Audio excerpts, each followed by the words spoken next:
Les Nouvelles de Mars, une émission intersectionnelle.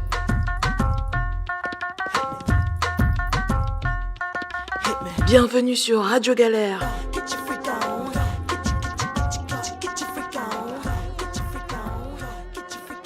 Les Nouvelles de Mars, une émission intersectionnelle.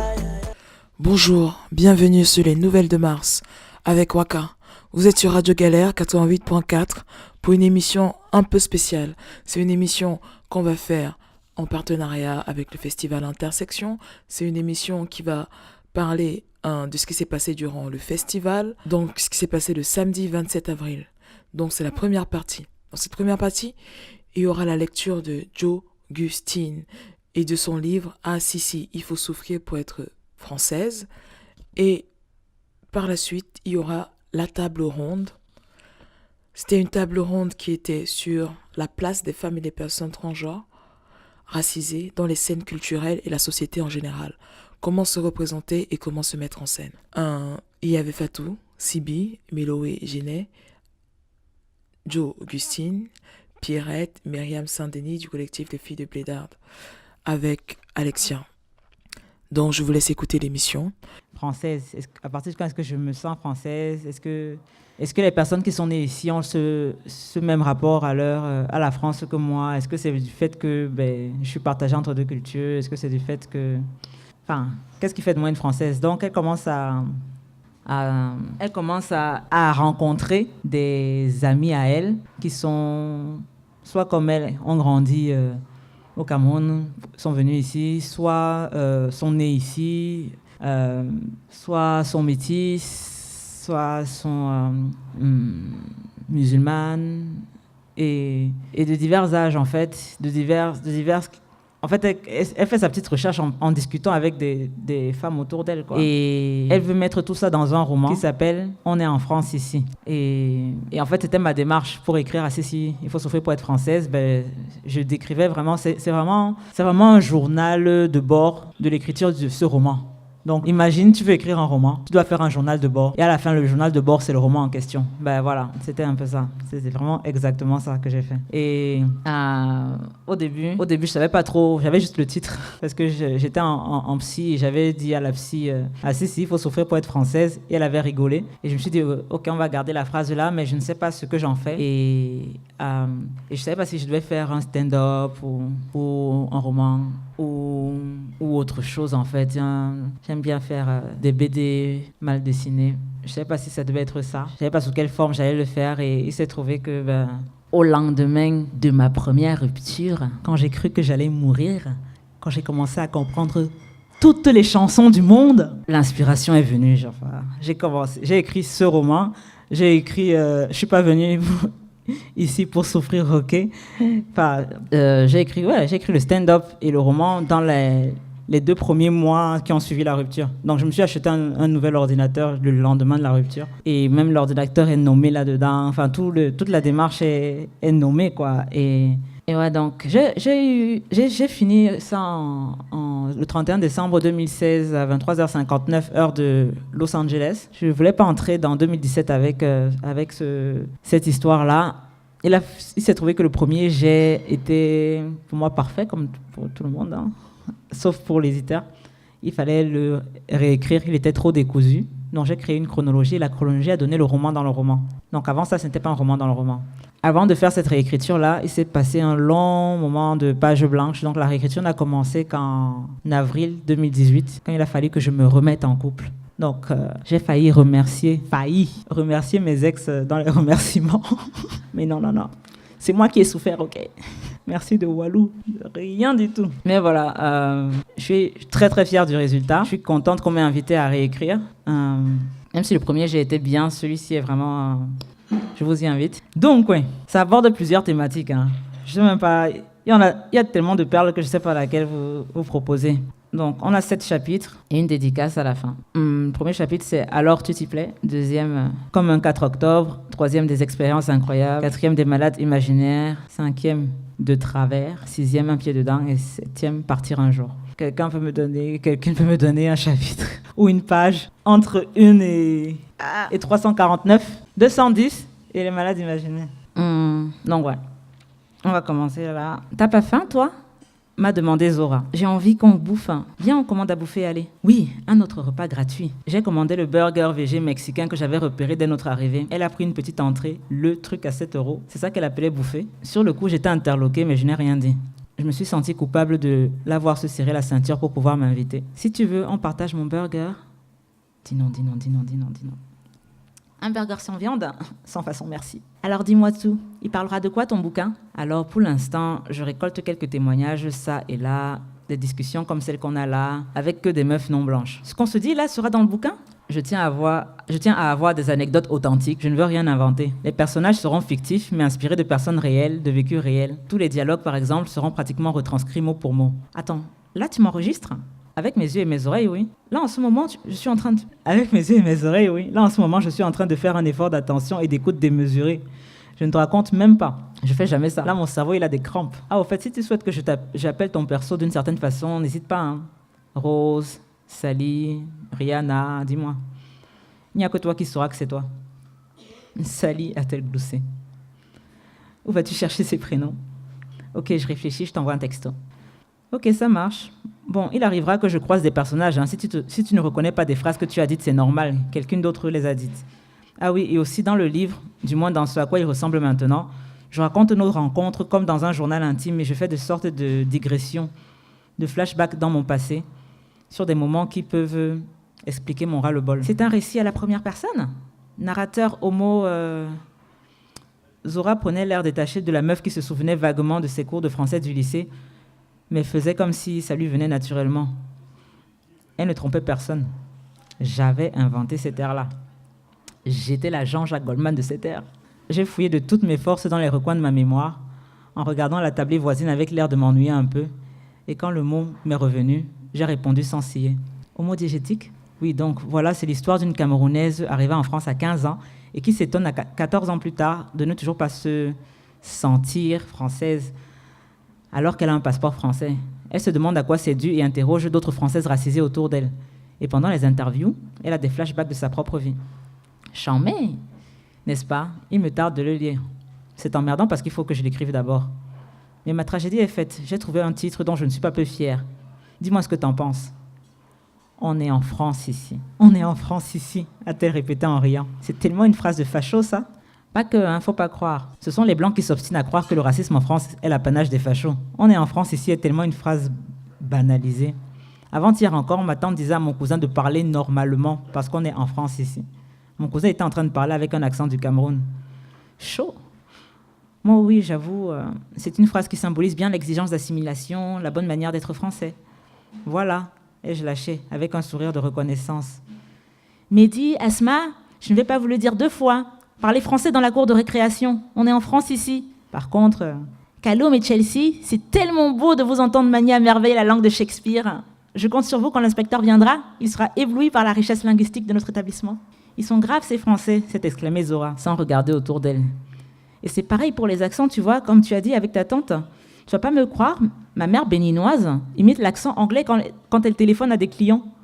Parce que même quand elle prend l'accent français, apparemment, ça s'entend un peu qu'elle vient d'un pays d'Afrique. Et quand elle les rencontre en vrai, elle garde son accent anglais. La pauvre, elle flippe tous les jours de se faire griller en prenant inconsciemment l'accent béninois au milieu d'une conversation. Comme quand quelqu'un t'énerve et que tu ne peux plus changer d'accent parce que la colère t'a coincé dans ton accent maternel. Même pas. Elle a peur de tomber sur quelqu'un qui veut continuer la conversation en anglais. Ah, elle ne parle pas anglais en plus. Bah, elle sait dire « I will kick you ». La base. Je ricanais. Mais heureusement, comme tu dis, on est en France ici. Quand les Français voient que tu sais parler un minimum de français, ils vont pas se faire chier à te parler en anglais, tu vois. C'est clair. On nous a apporté nos plats. Zora a sorti son téléphone et pris une photo de sa maigre entrée à 7 €. Alors moi aussi, j'ai eu envie de faire de même, mais je n'avais personne à qui l'envoyer et j'étais trop cool pour partager ce genre de contenu sur les réseaux sociaux. Je me suis donc abstenue. Zora a dit « Arrêtez cette musique de sauvage. Vous ne pouvez pas écouter Vivendi ou Vianney? On est en France ici. Défrise-toi les cheveux. Je sais pas moi, fais quelque chose, ton afro ne fait pas pro. On est en France ici. » Nous avons ri ensemble. « On t'a fait aussi le coup de l'afro, pas pro ?» lui ai-je demandé en commençant à manger des frites qui ressemblaient à des frites mais n'étaient pas vraiment des frites. Moi, on m'a fait le coup chez Citroën, à mon tout premier entretien. J'étais venue avec mes cheveux au vent à l'époque, je les défrisais même encore. C'était un peu entre deux. J'aimais bien le look que ça me donnait. Genre Camini? Non. Je suis arrivée à l'accueil en sueur. J'avais couru, j'étais déguisée en tailleur, il faisait chaud. L'endroit était introuvable, j'avais pas de GPS, bref. À l'accueil, il y avait une femme noire. Je lui ai dit « Bonjour, je viens voir Monsieur Truc, on a rendez-vous à 14 heures. » Elle m'a regardé avec une profonde déception et elle m'a dit « Vous auriez quand même pu mettre au moins une perruque, non ?» Je me souviens qu'à cette époque, il y avait un racoleur à Château d'Eau qui m'avait dit « Mademoiselle, je n'ai pas osé vous approcher. Quand je vous ai vu de dos, avec vos cheveux là, j'ai cru que vous étiez folle. » J'ai pris mon hamburger dans mes 2 mains et je l'ai regardé amoureusement. Je me suis concentrée sur ma première bouchée. Moi, on m'a fait le coup, pour la musique surtout. J'écoutais beaucoup de coupés décalés au collège à Nîmes, ça ne passait pas. Il était tiède. J'ai répondu la bouche pleine.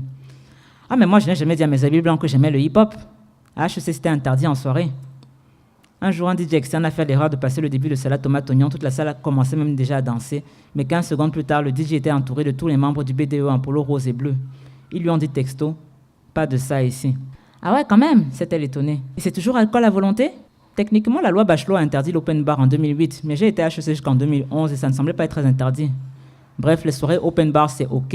Violer des étudiantes ivres mortes, c'est OK. Mais passer du rap, c'est interdit.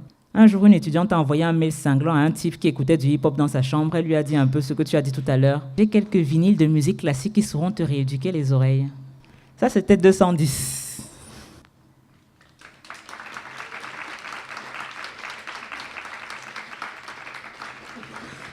Donc, pour les personnes qui étaient là hier, merci. Pour les personnes qui étaient là hier, vous voyez bien que il y a vraiment une sorte de continuum entre le stand-up et le roman. Donc, ça se répond vachement. Any questions? Non, on vient me dire, tu es à la radio. Je dois faire ma voix de radio. Bonjour à la radio. C'est la radio de Marseille. Galérer au Cameroun, ça signifie s'ennuyer. Donc, il a fallu retraduire plein de choses ici.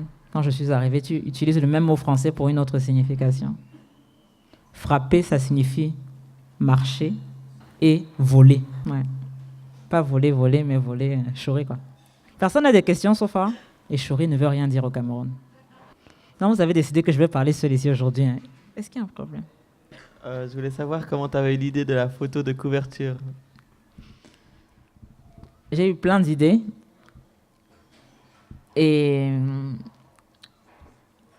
pour la couverture. Et celle-là, c'était la piste parodie de publicité Chanel. Il était censé avoir le numéro 99 plutôt que le numéro 5. Mais avec celle qu'on ne caste jamais, quoi. Donc, on essaye d'être la française.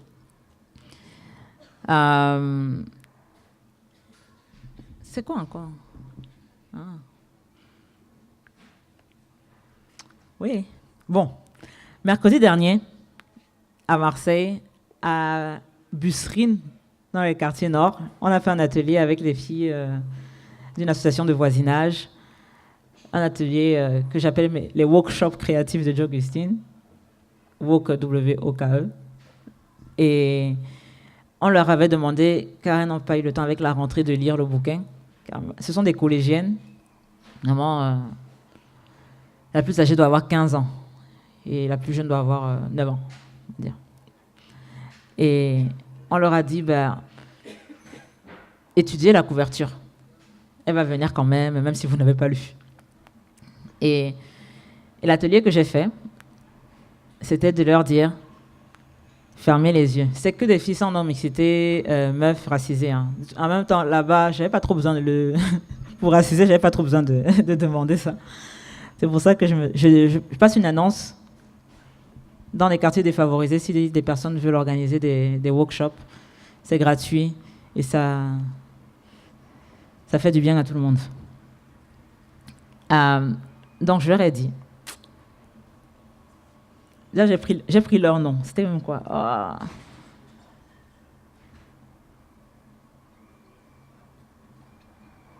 C'était que des noms. Aucun nom n'était chrétien. Aucun prénom de ces filles-là n'était chrétien. C'était vraiment que des noms africains, des noms musulmans, des prénoms musulmans, tout ça. Enfin, voilà. Toutes, même celles qui semblaient blanches dans le public, là. C'était que ça. Et donc, je leur ai dit, on va faire un jeu. Tout le monde a une feuille de papier et un stylo. Et elles avaient des feutres, plein de trucs, et une feuille blanche. On commence par fermer les yeux.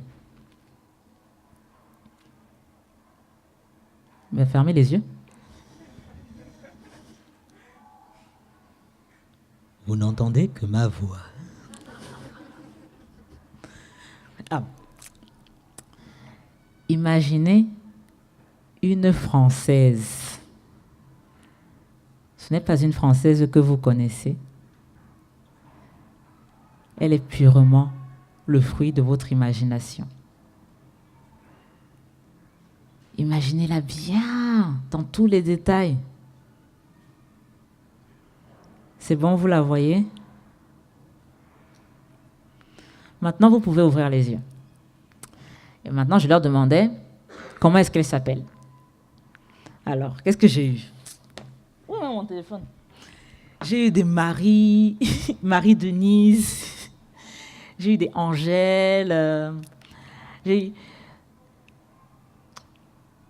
eu des Dominique, enfin voilà, j'ai eu plein de prénoms chrétiens et surtout il fallait que ce soit des prénoms assez bourgeois. Après, je demandais quel âge elle avait. Ben, elle avait 26 ans. Il n'y en avait qu'une qui avait 70 ans. Elle était retraitée et gilet jaune le week-end. Comment est-ce qu'elle s'habille? Robe à paillettes, petite écharpe avec épingle sur le côté, habits de luxe revenaient souvent. Donc c'était une certaine élégance, féminité. Comment est-ce qu'on la reconnaît physiquement? Ah oui, déjà, qu'est-ce qu'elle a sur la tête? Un béret, pour certains. Une queue de cheval. Et franchement, ce sont des réponses qui venaient. C'est pas une seule. Quand je les nomme, c'est vraiment que plusieurs avaient donné la même réponse. Plusieurs ont donné la queue de cheval et le béret. C'était ses attributs physiques. Elle est très maigre. Comment est-ce que je la reconnaîtrais dans la... Parce qu'on me dit, qu'est-ce que tu entends par physique? Je dis, mais s'il y a 500 femmes là dehors devant l'immeuble, comment est-ce que tu me décrirais la Française là? Ben, elle est arrogante.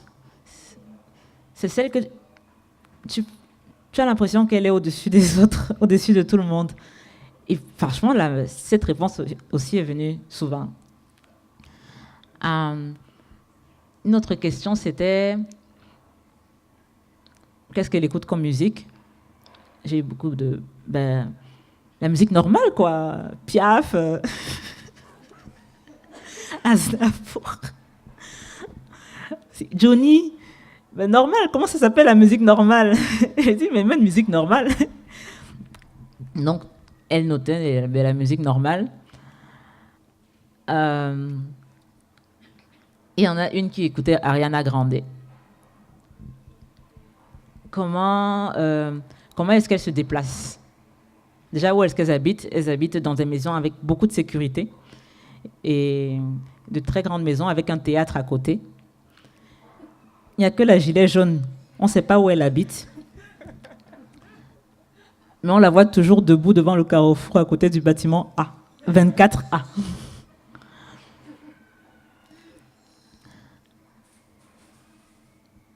Comment est-ce qu'elle se déplace? Il n'y en avait qu'une qui avait 16 ans. Elle demande toujours à ses potes de 18 ans qui sont véhiculés de venir la chercher. Les autres ont des chauffeurs dans des limousines décapotables.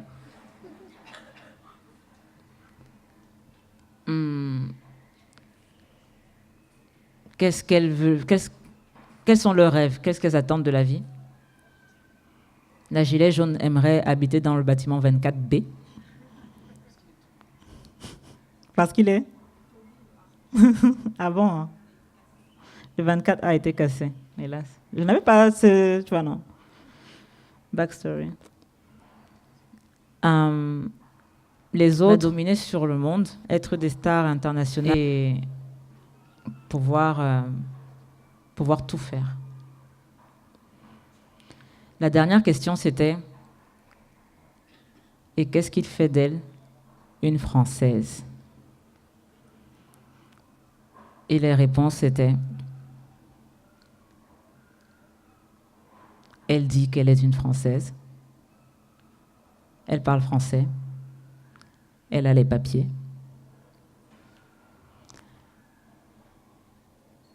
et ah oui, c'est pas même pas. Et ce sont ses manières. On la reconnaît dans ses manières. Elle ne mange pas avec les mains. Elle vous voit ses parents. Et elle ne connaît qu'une religion, la religion de Jésus. Elle ne sait même pas que les autres existent. Voilà, ça, ce sont ce que les meufs de 9 à 15 ans m'ont sorti mercredi dernier.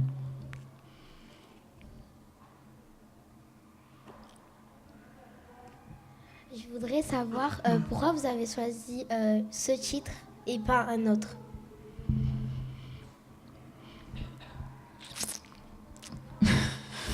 Et pas un autre. En fait, merci pour ta question. J'ai commencé à partir du titre. Donc j'avais le titre, il fallait écrire à partir du titre.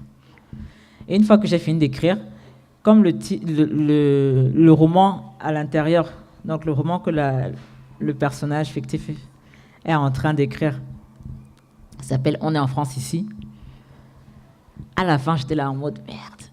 Est-ce qu'on peut encore tout changer et appeler ce livre On est en France, virgule, Sissi. Franchement, ça faisait il y a trop longtemps que je traînais ce manuscrit, donc ça aurait été ça l'alternative. Mais ouais, là, à Sissi, il faut souffrir pour être française. Ce que j'aimais bien, c'était les différentes façons de le lire, selon juste ton background social, quoi. Si tu viens du Cameroun, tu vas forcément lire à Sissi. Enfin, je sais pas, ce sera à Sissi. Ah oui, oui. Si tu es bourgeois, tu vas faire ah Sissi, je sais pas, un peu comme Sissi l'impératrice, quoi. Ah Sissi. Il faut souffrir pour être française. Et Sissi, comme c'est le nom du personnage, c'est un peu comme si je te disais, ah Jérémy, il faut souffrir pour être française. Bah voilà. C'était les différentes façons de le lire, et chaque fois, bah, je m'amuse à ne rien dire, à présenter et à entendre comment la personne qui m'en parle le prononce, juste pour avoir les informations sur d'où vient cette personne, sans avoir à poser la question, tu vois. La façon dont tu le lis me trahit énormément. D'où tu viens.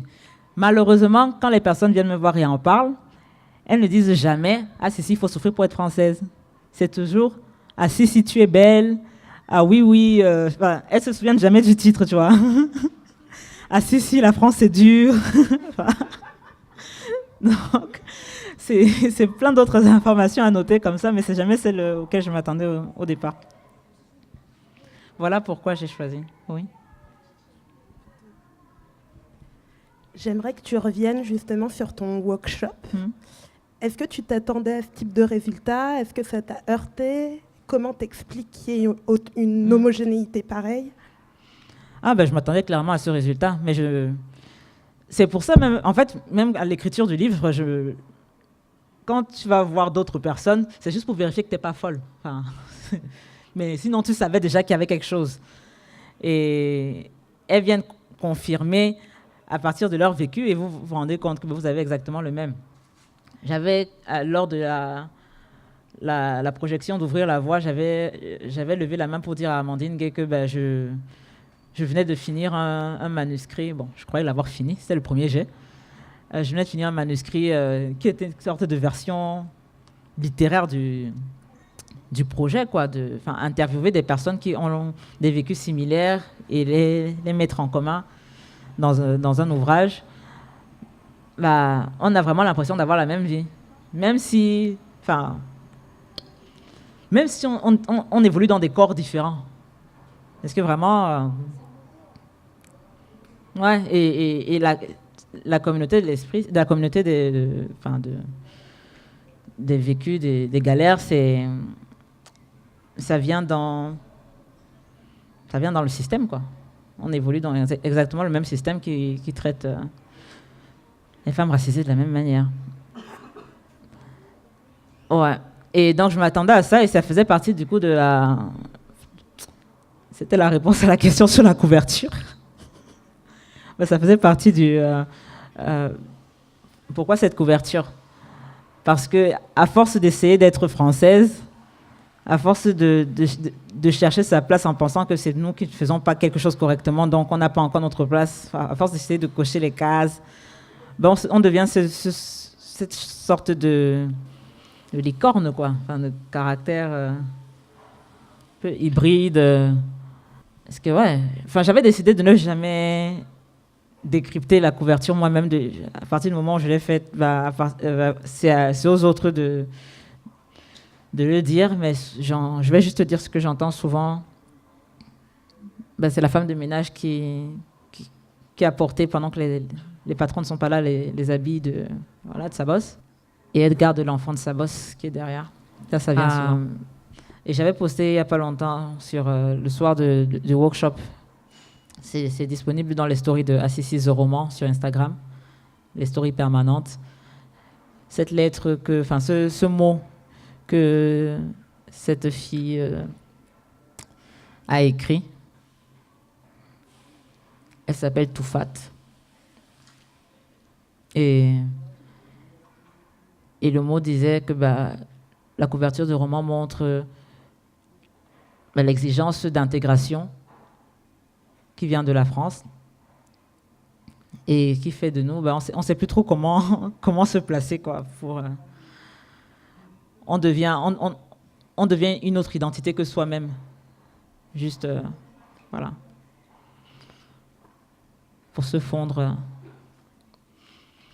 dans l'image que la France a de nous. Et donc, c'était vraiment cette question d'image. Il y a à la fois l'image de la française, telle qu'elle doit être, et l'image de la femme noire en France. Si je leur avais dit, imaginez une femme noire en France, quel est son métier, on m'aurait pas dit la décapotable, la limousine décapotable. Hein. Et donc, ouais, je m'y attendais vraiment parce que j'ai été aussi ces filles-là, même si j'étais au Cameroun, et je me suis dit, ça doit être encore pire ici, quoi. Et j'ai été aussi ces filles-là. Au Cameroun, j'écrivais que sur déjà, mes personnages dans ma tête, c'était que des blancs et des blanches. Et j'ai demandé à ces filles-là aussi, lors d'un atelier sur 9 histoires lumineuses en mai dernier,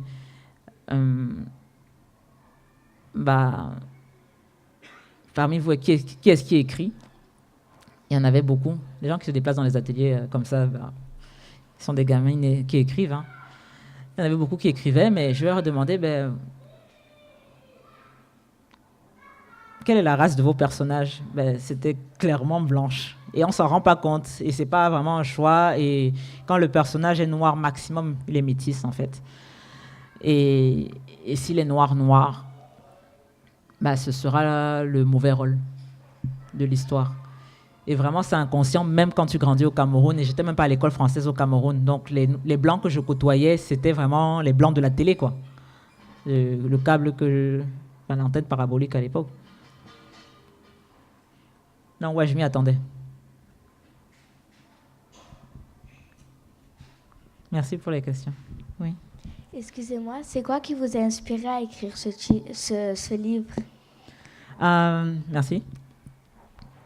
En fait, c'est ma lettre d'adieu à la France. Et moi, je n'aime pas souffrir pour rien. Donc, vraiment, moindre galère que je vis, il va falloir que je rentabilise ça, quoi. Ouais. Donc, je voulais franchement, j'étais venue pour le bac. Hein. Je suis venue en seconde. J'ai déjà trop duré ici. Hein. Je suis venue en seconde. Je m'étais dit que j'allais aller en Australie et tout ça. Après le bac, je m'y attendais pas. Je n'avais pas prévu de passer autant de temps en France. C'était vraiment pas... C'est pas pour moi, quoi. Et j'ai jamais mis les pieds en Australie. Mais depuis toute petite, je voulais déjà aller au Canada. Et donc, le personnage veut aller au Canada. Est-ce qu'elle arrivera à avoir ses papiers? Suspense. Du coup, ouais, c'est la France qui m'a... Oui. Merci. C'est la France ce sont mes 17 ans de bonheur en France. Ouais. Il fallait... et aussi, ça fait partie de ma démarche. Hein. Donc, ça faisait vraiment partie de ma démarche de décoloniser les imaginaires, de représenter les vraies vies. Maintenant, c'est vraiment pas le fruit de mon imagination cette fois. C'est vraiment une fiction autobiographique. C'est juste romancé, quoi. Mais je n'invente rien. Pareil pour 9 histoires lumineuses. Tout ce qui vous choque n'a pas été inventé. Tout ce qui vous interpelle n'a pas été inventé. Vous m'appellerez, je pars de France à la fin du printemps. Rappelez-moi quand je serai au programme du bac 1.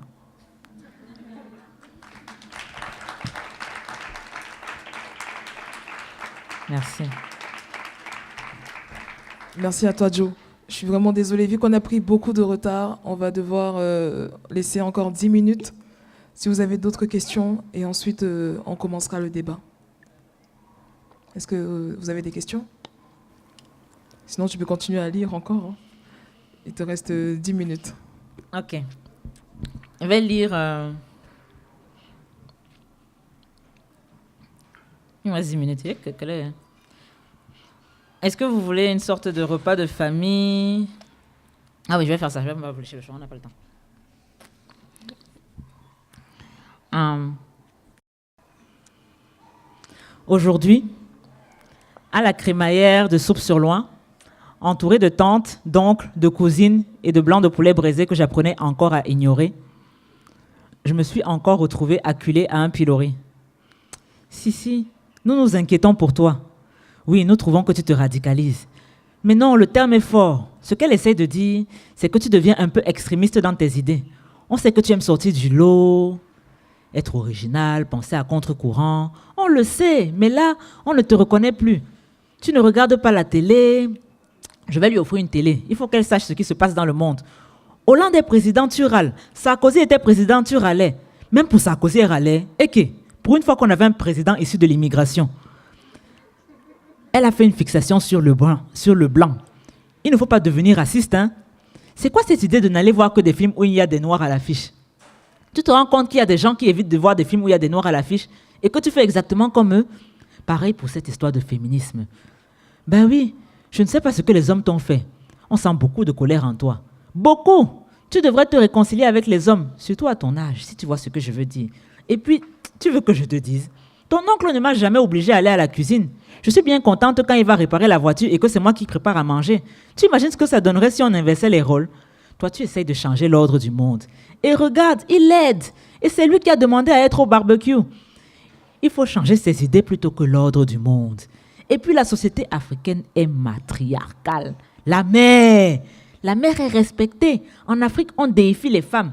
Et puis, tu as choisi de devenir athée. Oh, Jésus de Nazareth. Tu es sûr que tu es noir? Tu es sûr que ça va? Tu as parlé d'athéisme à ta psy, là. Comment ça, tu as fini avec la psy? Tu le savais ça qu'elle n'allait plus chez la psy?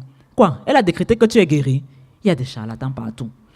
Attends, je demande à ma collègue le nom de son psy. Où est mon téléphone? Ça ne te dérange pas si c'est un homme? Une femme qui déteste les hommes. Fais attention, tu vas finir par tourner comme les blancs là. Les Bertrand de la Noé. S'il te plaît, fais sonner mon téléphone. Tu te souviens quand elle a refusé un emploi parce qu'il n'y avait pas de femme dans le bureau exécutif? Qu'est-ce que tu as contre gagner de l'argent au fait? J'ai compris que cette entreprise développait du contenu éditorial pour les femmes et du contenu éditorial pour les hommes. Ne la traite pas de sexiste. Ce n'est pas de sa faute si les femmes s'intéressent au régime et à Kim Kardashian et si les hommes préfèrent la technologie et le sport. Tu exagères. Et puis, c'est quoi cette idée de carrière artistique? Qui t'a dit qu'on est censé aimer son travail? Dans ce cas, tu mets quoi dans hobby? Cite-moi une seule noire qui a réussi une carrière artistique en France. Regarde-la. C'est bien ce que je disais. Tu es pleine de colère. Wow, tu devrais te détendre. C'est comme ça qu'on fait des AVC. Je te dis. Après, elle va dire qu'elle est heureuse.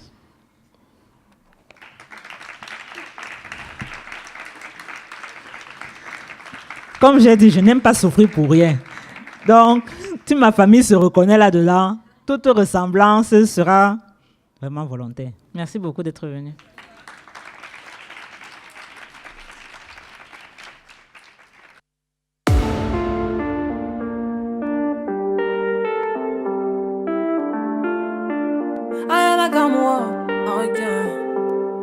Hello papi, mais qu'est bazar? J'entends des bails atroces en moi. À ce qui paraît, je te cours après. Mais ça va pas, mais t'es taré, ouais. Mais comment ça, le monde est typé? Tu croyais quoi? On se verrait plus jamais. Je pourrais t'afficher, mais c'est pas mon délire. D'après les rumeurs, tu m'as eu dans ton lit. Oh, dja dja, y'a pas moyen, dja dja. J'suis pas ta cata, dja dja. Genre, en katana, baby, tu t'aides ça. Oh, dja dja, y'a pas moyen, dja dja. J'suis pas ta cata, dja dja. Genre, en katana, baby, tu t'aides ça. Tu penses à moi, j'pense à faire de l'argent. J'suis pas ta daronne, j'te fais pas la morale. Tu parles sur moi, y'a air. Crache encore, y'a air. Tu voulais m'avoir, tu savais pas comment faire. Tu jouais un rôle, tu finiras aux enfers. Dans son Nakamura, je l'ai couché. Le jour où on se croise, faut pas tout faire. Tu jouais le grand frère pour me salir.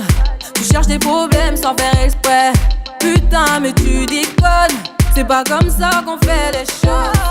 Putain, mais tu déconnes. C'est pas comme ça qu'on fait les choses. Putain, mais tu déconnes. C'est pas comme ça qu'on fait les choses. Oh, dja dja, y'a pas moyen, dja dja. J'suis pas ta cata, dja dja. Genre, en katana, baby, tu t'aides ça. Oh, dja dja, y'a pas moyen, dja dja. J'suis pas ta cata, dja dja. Genre, en katana, baby, tu t'aides ça.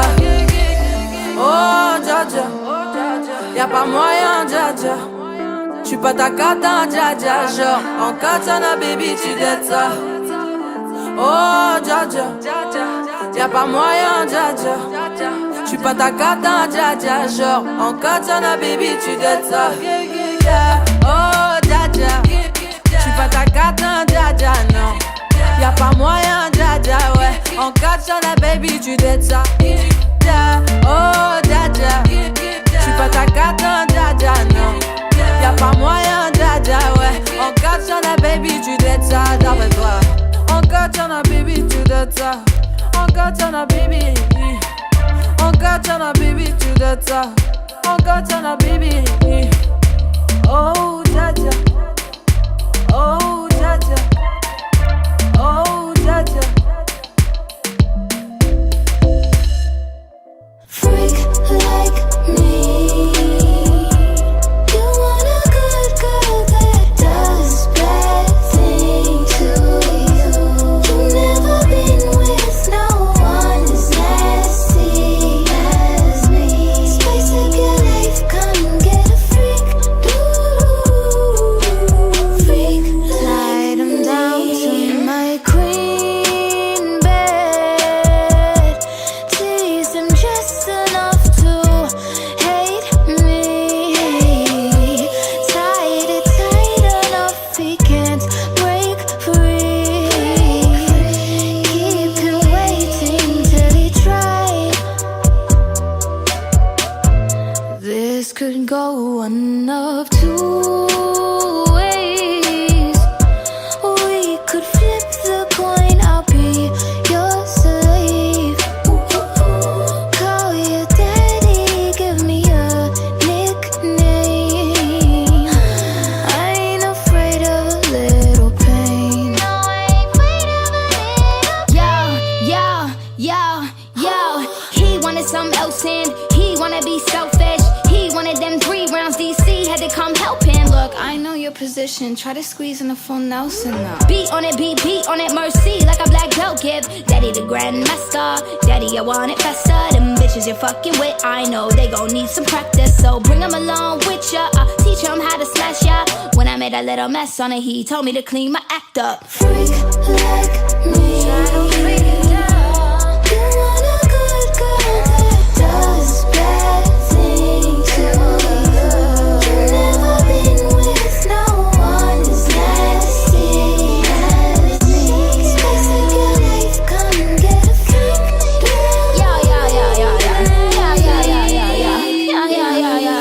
Hey, I can take a big bad bet that he thinking it's a game.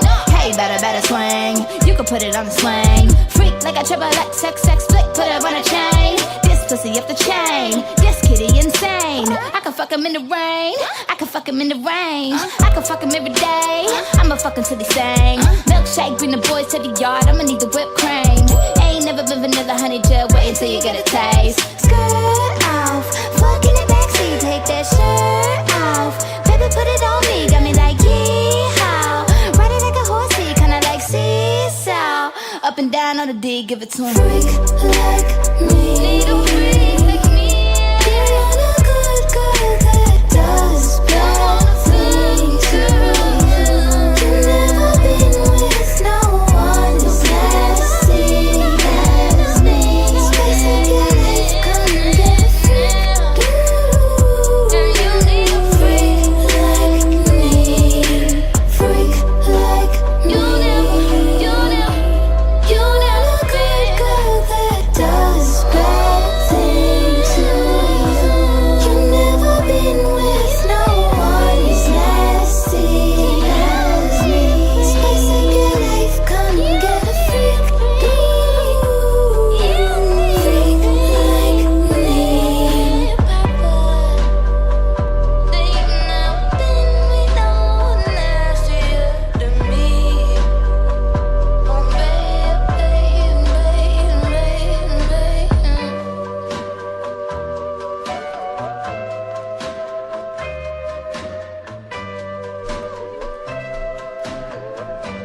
Put your head on my shoulder.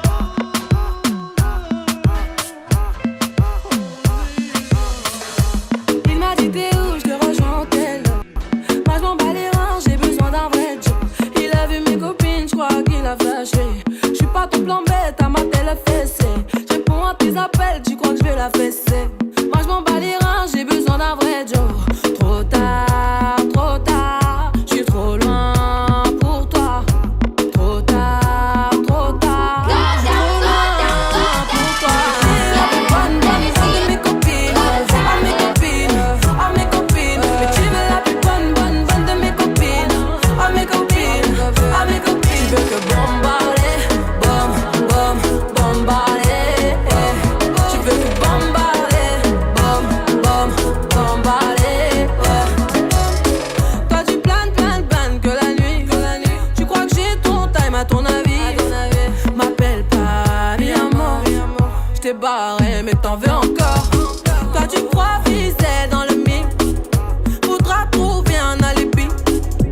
Trop tard, je suis trop loin pour toi. Trop tard, je suis trop loin pour toi.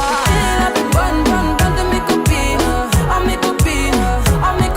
Mais tu veux la plus bonne de mes copines, à mes copines. On va bientôt commencer le débat. Donc on vous invite à vous asseoir pour le débat. Merci beaucoup. De mes copines, à mes copines. Mais tu veux la plus bonne de mes copines, à mes copines. Tu veux que bombarder, bombarder. Tu veux que bombarder, bombarder. Mais tu veux la plus bonne, la plus bonne. Tu veux la plus fraîche, mais tu veux la plus bonne. Tu veux la plus fraîche, mais tu veux la plus bonne. Tu veux la plus fraîche, mais tu veux la plus bonne. Tu veux la plus fraîche, mais tu veux la plus bonne. Tu veux la plus fraîche. Bonjour, bienvenue sur Radio Galère 88.4 pour une émission spéciale dans le cadre du festival Intersection. Merci à vous d'être là aujourd'hui, merci beaucoup. Merci à tous nos intervenants d'être là aussi. Je vais laisser la parole aux intervenants pour dire ce qu'ils ont préparé sur le débat. Voilà, merci. Bonjour, alors moi c'est Fatou et je vais animer la table ronde et modérer le débat avec le public. Mais avant de commencer et de se lancer dans les grands sujets, peut-être que vous pouvez vous présenter brièvement. Bonjour, merci pour votre invitation. Merci aux personnes qui se sont déplacées par rapport à notre conférence. Nous sommes l'association Divine LGBTQI+, une association de Paris qui a vocation, visibilité, représentativité visibilité, représentativité afro-caribéen LGBTQI+. Nous promouvons la culture afro-caribéen LGBTQI+, avec les artistes LGBTQI+, afro-caribéens. Nous proposons d'intervenir aussi dans les conférences afin de dire que, voilà, que nous sommes fiers d'être afrodescendants, afro-caribéens, LGBTQI+. Nous revendiquons notre identité culturelle, notamment, et nous sommes des militants engagés dans la lutte contre l'homophobie, les LGBT-phobies et la lutte antiraciste. L'un ne va pas sans l'autre dans notre communauté, notamment LGBT afro-caribéen. Et donc, nous rentrons dans la lutte intersectionnelle. C'est pour cela, aujourd'hui, notamment, que nous sommes déplacés depuis Paris pour le festival Intersection. Merci à vous et je vais laisser le micro à notre membre bénévole de l'association qui va se présenter aussi. Bonjour à toutes et à tous. Moi, je suis bénévole pour le festival à l'Association des Divines. Et en ce qui concerne le sujet d'aujourd'hui, sur la manière dont on devrait parler de soi, je pense que c'est important de dire que moi, je ne suis pas artiste et qu'il n'y a pas d'artiste dans les Divines, mais qu'il y a un travail fait avec les artistes afro-caribéens. Mais en tout cas, je pense que je vais surtout parler de la manière de parler de soi et de ce que ça veut dire. C'est-à-dire que moi, en ce moment, j'écris un livre sur les travailleuses du sexe noir. Je fais aussi beaucoup de poterie, je fais de la photographie, etc., etc. Et je me retrouve souvent confrontée à cette question, c'est-à-dire est-ce que je parle de moi ou de ma communauté de la manière qui me semble la plus pertinente, ou est-ce que je parle de ma communauté de la manière qui parle à ma communauté? C'est-à-dire que, par exemple, moi, je vais employer les mots noirs, je ne vais pas dire LGBT, mais queer, je vais aussi dire africain ou africain de l'Occident ou africain de la Caraïbe, etc. Je pense que c'est important de dire que je suis aussi panafricaine parce que ça impacte la manière dont je parle de mon identité noire. Mais je sais que la manière dont je vais parler de moi ne va pas forcément correspondre à ce qui traverse les Noirs en France ou les Noirs qui vont lire ou à qui je vais parler. Donc, je pense que dans tout ce qu'on fait, c'est un peu ça qui pose question, c'est-à-dire est-ce qu'on essaie d'être en accord avec soi-même ou en accord avec notre communauté, quoi. Et voilà, moi je pense que c'est tout ce que je peux dire et amener aujourd'hui sur la discussion. Et voilà, je pense que ça pose aussi la question de l'espèce de pureté militante, de toujours performer comment on parle de nous-mêmes, alors que des fois, parfois la manière dont on parle, la manière dont on s'exprime ne fait pas écho chez les nôtres, quoi.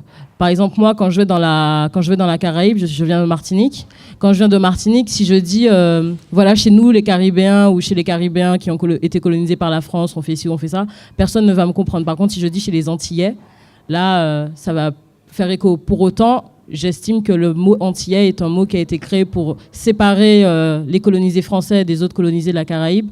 Et c'est un mot qui ne me parle pas. Donc voilà. Je pense, je sais pas si c'est clair ce que j'ai dit, mais voilà, c'est à peu près ça mon idée, genre voilà. Ok. Merci. Il y a une question là, je sais pas présenter. Ah ok. Oui, donc moi je m'appelle Méloé, je suis artiste pluridisciplinaire, on va dire, et activiste transgenre, non-binaire. Et actif dans des associations plutôt suisse-allemandes contre le profilage racial, le contrôle policier. Voilà, donc c'est vraiment dans un contexte suisse-allemand. Donc c'est si vous avez des questions particulières, j'y répondrai, mais je pense que je vais surtout laisser la parole aux autres personnes. En attendant qu'il y ait une question qui puisse aider quelqu'un. Voilà. moi, je vais juste te lire la 4e de couverture de mon livre. Jo Augustine est une écrivaine, humoriste, parolière et scénariste panafricaine. Le fil conducteur de ses créations se résume dans le triptyque décolonisation, intersectionnalité et libération. Empêcheuse de tourner en rond, elle aborde des sujets sensibles tout en faisant rire, rêver, réfléchir. Voilà. Bonjour et merci à Intersection de nous inviter à la table et merci à Fatou d'animer ça. Et moi, je m'appelle Mariam. Et du coup, on a un collectif avec Alexia qui est à côté de moi qui s'appelle Filles de Blédard. Et du coup, c'est un collectif plutôt artistique, mais de photographes. Mais l'idée, c'était de faire un collectif pluridisciplinaire où on organise à la fois des expositions et on fait de la curation, mais aussi on organise des soirées et des moments plus festifs.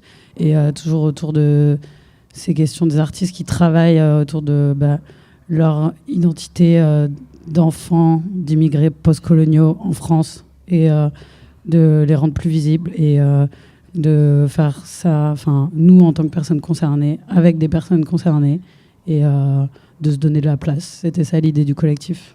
Voilà. Alexia n'a rien à rajouter. Voilà.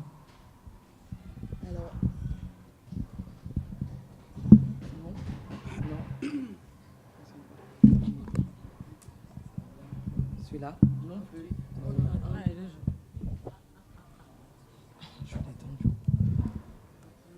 Il fonctionne. Oui, celui-ci, il fonctionne. Moi, j'avais envie de préciser aussi quel est l'intérêt d'une table ronde avec cette thématique et quel est l'intérêt d'un festival qui se nomme Intersection. Parce qu'encore tout à l'heure, quand j'allais aux toilettes, il y a une personne qui disait « Oui, je comprends pas », qui discutait avec une amie apparemment. « Je comprends pas pourquoi on parle encore de ça, etc. etc. » J'avais envie de partager ce qui est arrivé récemment. Il y a, je sais pas si on peut la nommer, mais j'ai qu'à la nommer, je m'en fous, la revue Marianne, qui est diffusée assez largement en France, qui titrait L'offensive des obsédés de la race. Donc je lis leur sous-titre. ILS, importe le politiquement correct américain. Ils infiltrent universités, associations et syndicats. Ils font interdire les œuvres d'art. Ils veulent en finir avec l'universalisme. Donc là, concrètement, c'est de nous qui parlent, autour de la table et dans la salle sûrement. Et que pour moi, une thématique comme aujourd'hui, en fait, j'avais envie de poser la question, du coup, comment les divines, vous l'avez dit un petit peu, mais concrètement, du coup, comment et en quoi est-ce que c'est important aujourd'hui pour nous de se mettre en scène, de se représenter et de visibiliser ces questions-là, voilà, qu'importe le contexte. Alors, Méloé, peut-être en Suisse, nous ici en France, voilà. Oui, pourquoi c'est important ? En tous les cas, aux divines LGBTQI+, c'est important parce que on veut nous effacer, moi je dirais, dans un premier temps. Il faut pas se résigner. Il y a des faits conséquents à notre manque de représentativité et de visibilité, notamment, attrait à notre bien-être directement. Donc, c'est d'impulser notre visibilité à l'authentique, notre représentativité à l'authentique, qui permettrait et qui permet l'émancipation de notre communauté, notamment. Pour abonder dans ton sens, je pense que c'est important parce que sinon, il n'y a personne qui le fera et on n'existera juste pas, en fait. Et donc, pour moi, c'est plus une question de survie, de se créer nos imaginaires, nos espaces pour les autres aussi. Enfin, après, nous, dans notre collectif, on n'est pas en non-mixité, même si c'est quelque chose qui est très intéressant aussi. Mais c'est vraiment En fait, c'est juste parce que c'est une urgence et c'est une question de survie, de se représenter à un moment, de ne pas subir. Quand Joe, tout à l'heure, nous racontait les ateliers qu'elle fait à la Busserine et où toutes les gamines imaginent la Française blanche, bah, ça, déjà, c'est triste. Donc, rien que pour changer ça, c'est vital de prendre la parole, quoi. En fait, c'est difficile de répondre à cette question parce que j'avoue que personnellement, j'aimerais, si je pouvais vivre en non-mixité totale, vraiment, et ce depuis longtemps, voilà. Donc du coup, pour moi, j'ai envie de dire que un festival comme ça, si j'arrive à faire abstraction du fait qu'il y a des blancs qui prennent la piste de danse au moment où, enfin voilà, qui prennent toute la place, je trouve que ça fait vraiment du bien, mais j'aimerais, j'aurais tendance à vouloir que ce soit en totale non-mixité ou qu'il y ait des moments, pas du tout que c'est pas génial, je dis juste pour moi, parce que si j'aime ce genre de festival, c'est parce que j'ai besoin de sentir qu'il y a des personnes qui partagent des choses et que je partage aussi, et qu'en fait on se donne des clés, même pas forcément en disant ok moi je fais ça ou moi je fais ça, mais juste des clés en parlant, en étant. Et pour moi, plus je vois des personnes qui sont opprimées et minorisées pouvoir juste se déployer, même pendant une demi-heure dans un coin d'une piste de danse, ça me donne déjà de la force pour des semaines.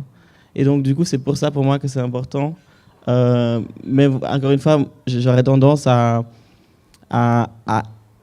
faire en sorte que les personnes blanches alliées, que moi je ne crois pas en ce terme, mais voilà, en gros guillemets, des personnes qui ont lu, qui ont fait des efforts et qui ont des raisons quelconques pour participer à quelque chose, qu'elles servent à éduquer les personnes blanches dans les festivals pour qu'elles soient vraiment hyper attentives, au moins pendant les 2 jours de déploiement possible. Voilà. Alors, il y a... Tu voulais dire quelque chose ? Tu voulais dire quelque chose ?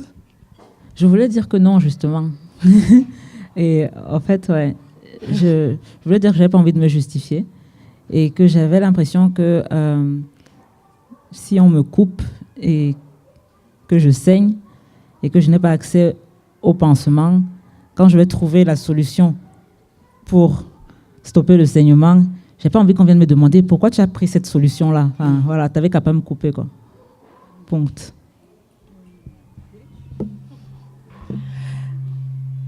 Il y a Eva Doumbia qui devait être là et qui n'a pas pu être présente, mais qui nous a écrit un texte à lire.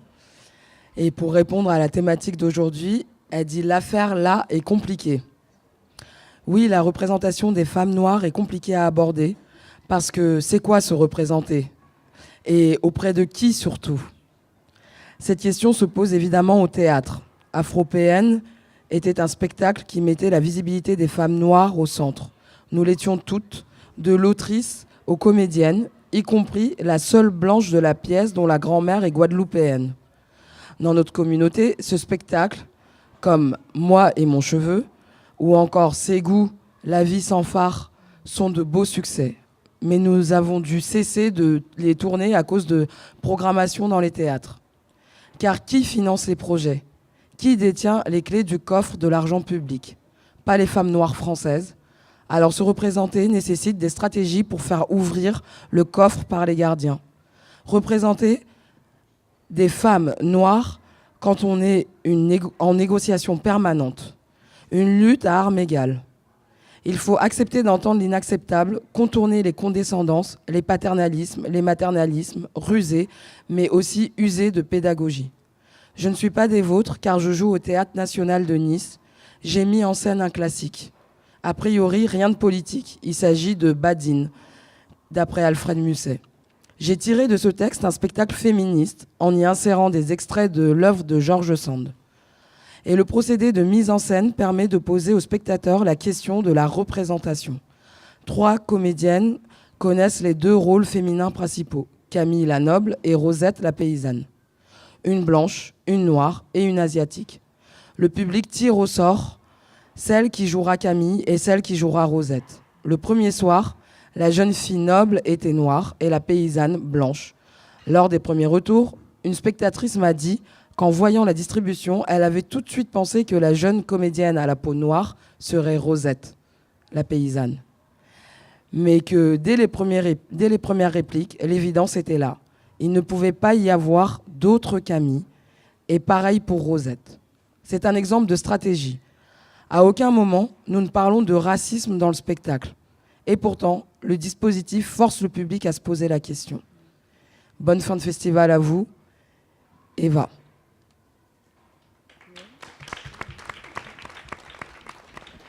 Et on se retrouve à la semaine prochaine pour la partie 2. Merci, vous étiez avec Waka. Les Nouvelles de Mars, une émission intersectionnelle.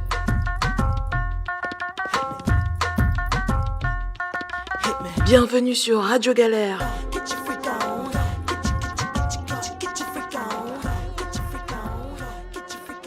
Les Nouvelles de Mars, une émission intersectionnelle.